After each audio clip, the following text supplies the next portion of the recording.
Magandang araw Pilipinas, narito na ang pinakabagong weather update ngayong December 2 Tuesday. Patuloy na lumalakas at mas nagiging organisado ang namumuong weather disturbance sa silangan at may mga pagbabago sa galaw nito na mahalagang malaman upang matukoy ang mga lugar na posibleng maapektuhan. At bago ang lahat, huwag kalimutang mag-subscribe dito sa channel para sa pinakabagong ulat panahon. Simulan natin sa forecast weather conditions. Sa Mindanao at Eastern Visayas, mananatiling maulap ang kalangitan na may mga pag-ulan at thunderstorm mula sa ITCZ. Madalas bumuhos ang ulan tuwing hapon at gabi dahil sa mabilis na pag-init ng lupa tuwing umaga. Dahil dito, mataas ang tsansa ng biglaang pagbaha lalo na sa mga lugar na mababa at matagal nang basa ang lupa. Sa Batanes naman, maulap hanggang bahagyang maulap ang langit na may mga pag-ambon dala ng northeast monsoon. Hindi ito kasing bigat ng ulan sa ibang lugar pero pwedeng magdulot ng madulas na kalsada at fog. Sa Palawan at nalalabing bahagi ng Visayas, bahagyang maulap hanggang maulap na may mga isolated rain showers or thunderstorms dahil sa localized thunderstorms.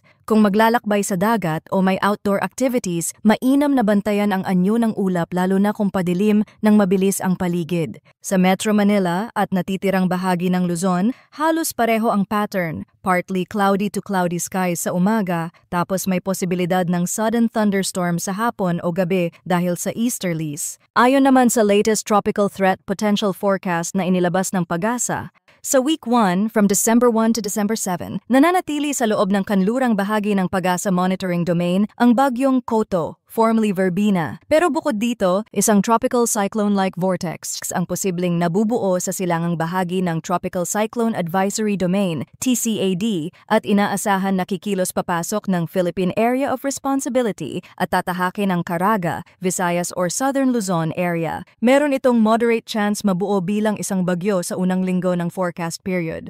Para naman sa ikalawang linggo ng forecast period, week 2, ang TCLV-1 na ito ay tatahakin ng Mindoro, Palawan area bago lumabas ng PAR at nananatiling moderate ang tiyansa na ito ay mabuo bilang isang bagyo. Kung sisilipin natin yan, gamit ang mga international weather model ang sistema ay kikilos pa hilagang kanluran. Pagdating ng Thursday, December 4, inaasahang makikipag-ugnayan ang shear line at amihan na siyang magtutulak sa sistema pababa. Kapag nagpatuloy ang ganitong steering pattern, kikilos ito pakanluran-timog-kanluran habang nasa dagat at may tsansang mag-intensify bilang tropical storm or severe tropical storm bago mag-landfall. Batay sa present trend, posibleng unang tamaan ang Eastern Visayas bago umabot sa Kabisayaan at Southern Luzon pagkatapos ay tatawid patungong West Philippine Sea. Mas mataas ang starting point nito kumpara kay Verbena pero may mas malaking likong pababa dahil sa northeasterly push ng amihan. Hindi pa final ang timing at eksaktong track dahil maaga pa ang window at hindi pa ganap ang structure ng system.